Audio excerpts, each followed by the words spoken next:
बिहार के राजनीति में एक बार फिर से खलबली मच गया है और जिस तरह से आनंद मोहन सिंह ने जदयू को थाली के पार्टी बताया और नीतीश कुमार को जिंदा दफनाने का आरोप जदयू पार्टी पे ही लगाया। उन्होंने साफ तौर पे कहा कि जो उनके बेटे हैं उन्होंने 2020 में जब सरकार नहीं बन रही थी तो उन्होंने सरकार बनाया था और बेटे ही आने वाले दिन में सरकार चलाएगा। लेकिन इसी बात पे हम जो जदयू के विधायक हैं राहुल सिंह, उनसे बात करेंगे, क्या कुछ कहते हैं आपको सीधे सुनवाते हैं।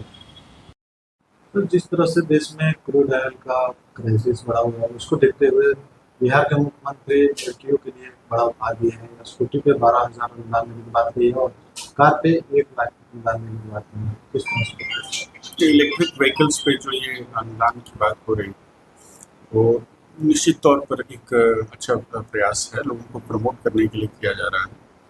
रीन्यूएबल रिसोर्सेज की ओर हमारा रुझान बढ़े, इसको ध्यान में रखते हुए ये सारे कार्य किए जा रहे हैं। जो रिसोर्सेज फॉसिल फ्यूल बेस्ड हैं उनकी एक मियाद होती है, वो एक तय सीमा के अंदर समाप्त हो जाती है। इसलिए उन पे फोकस हटा के अगर हम रीन्यूएबल सोर्सेज की तरफ ध्यान दें तो वो हमारे लिए, हमारे आने वाली जनरेशन्स के लिए अच्छा हो। इसमें इलेक्ट्रिक व्हीकल्स एक बहुत ही अच्छी कड़ी है आने वाली श्रृंखलाओं में, और इससे जो फॉसिल फ्यूल्स पे बोझ है, अतिरिक्त दबाव है, वो कम। आप लोग भी इलेक्ट्रिक वाहन का उपयोग करिए। हाँ बिल्कुल, बेशक करना चाहिए। आज विपक्ष कह रहा है कि ये जो समस्या है 3 महीना पहले ही सरकार को ध्यान देना चाहिए कि चुनाव में एनडीए के सारे नेता मस्त।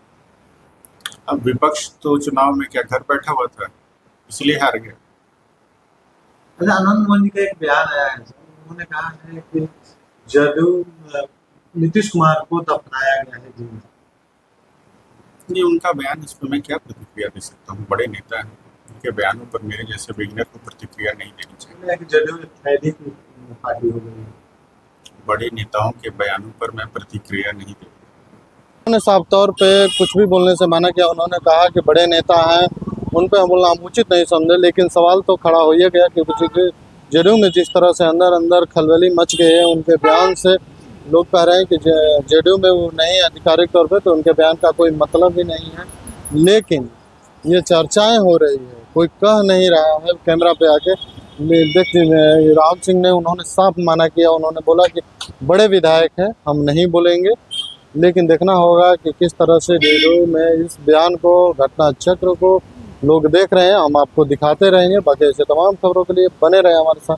धन्यवाद।